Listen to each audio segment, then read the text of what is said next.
Uma prova de fé. Tiago, meio-irmão de Jesus e líder da igreja em Jerusalém, era conhecido por ser bastante piedoso. A sua epístola tem uma característica realista e assim define a verdadeira religião. A religião pura e imaculada para com Deus o Pai é esta: visitar os órfãos e as viúvas nas suas tribulações e guardar-se da corrupção do mundo. Tiago, capítulo 1, versículo 27. A vida do verdadeiro cristão se distingue de duas maneiras. Primeiro, vivendo o amor de Deus pelos necessitados. Segundo, mantendo uma vida pura em um mundo contaminado. Tiago também nos deixou uma definição prática da fé salvífica, um ensino conclusivo sobre seus feitos. Porque o juízo será sem misericórdia sobre aquele que não fez misericórdia, e a misericórdia triunfa sobre o juízo. Que aproveita se alguém disser que tem fé e não tiver as obras? Porventura, a fé pode salvá-lo? E se o irmão ou irmã estiverem nus e tiverem falta de mantimento cotidiano, e algum de vós lhes disser: ide em paz, aquentai-vos e fartai-vos, eles não derdes as coisas necessárias para o corpo, que proveito virá daí? Assim também a fé, se não tiver as obras, é morta em si mesma. Mas dirá alguém: tu tens a fé, e eu tenho as obras. Mostra-me a tua fé sem as tuas obras, e eu te mostrarei a minha fé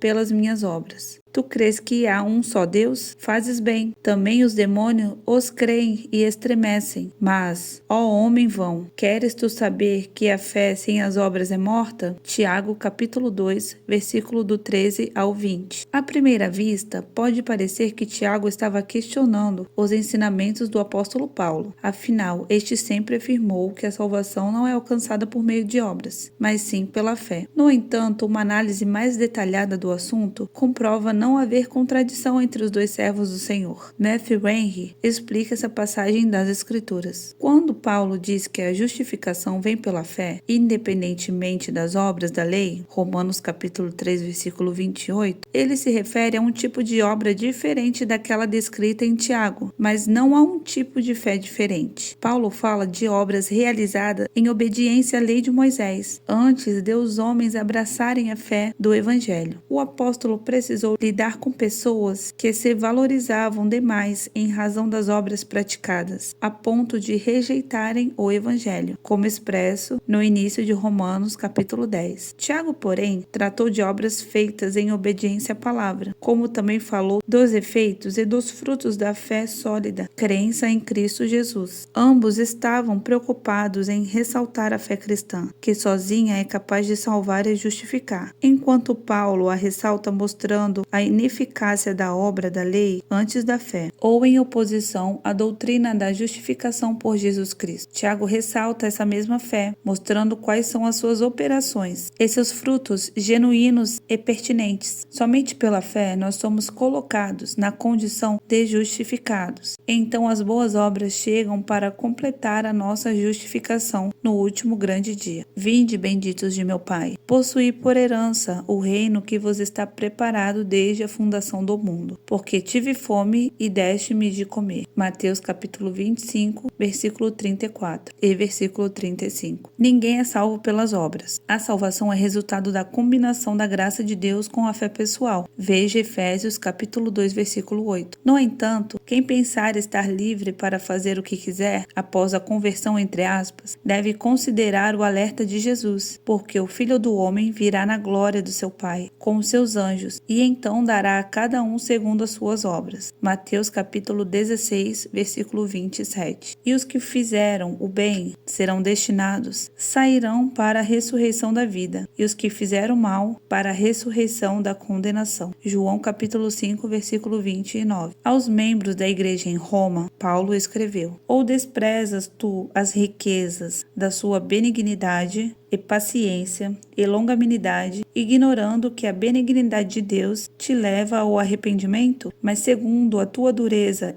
e teu coração impenitente, entesouras ira para ti no dia da ira e da manifestação do juízo de Deus, o qual recompensará cada um segundo as suas obras, a saber, a vida eterna aos que, com perseverança em fazer bem, procura glória e honra e incorrupção, mas indignação e ira aos que são contenciosos e desobedientes à verdade e obedientes à iniquidade. Romanos capítulo 2, versículo do 4 ao 8. Vemos assim que as atitudes em vida afetam diretamente o destino eterno. Sim, a salvação vem somente pela fé. No entanto, há uma característica na vida de quem tem a fé salvífica, que se manifesta pelas suas obras. Vamos analisar 3 indicadores disso. A primeira e mais evidente prova de conversão é a contínua obediência ao Pai Celeste. A pessoa vive em um processo permanente de crescimento espiritual, com períodos de quebrantamento e disciplina divina. A velha vida egocêntrica, com o seu orgulho e sua maldade, é vencida e o fruto do Espírito começa a aparecer. Esse é o processo de santificação, sem a qual ninguém verá o Senhor. Veja Hebreus capítulo 12, versículo 14. A segunda prova da conversão genuína é o desenvolvimento de uma perspectiva eterna. A eternidade está sempre na mente do cristão genuíno. Ele compreende e vive as palavras de Jesus. Quem ama a sua vida, perdê-la-á. E quem neste mundo aborrece a sua vida, guardá-la-á para a vida eterna. João capítulo 12, versículo 25. Por ter essa perspectiva, ele vive como um forasteiro em uma terra estrangeira. O mundo não é a sua casa, e sim um lugar de passagem temporário. Suas recompensas não serão alcançadas nessa terra, mas sim no céu. Ele ama os ensinamentos de Cristo. Não ajunteis os tesouros na terra, onde a traça e a ferrugem tudo consome, e onde os ladrões minam e roubam. Mas ajuntai tesouros no céu, onde nem a traça nem a ferrugem consomem, e onde os ladrões não minam nem roubam. Mateus capítulo 6, versículo 19 e 20. O seu foco principal não é alcançar as coisas mundanas, mas o que espera na eternidade. A terceira característica da conversão autêntica é expressa nas palavras de Jesus. Nisto todos conhecerão que sois meus discípulos, se vos amardes uns aos outros. João capítulo 13, versículo 35. O apóstolo João elaborou ainda mais o assunto. Nisto são manifestos os filhos de Deus e os filhos do diabo. Qualquer que não pratica a justiça e não ama seu irmão,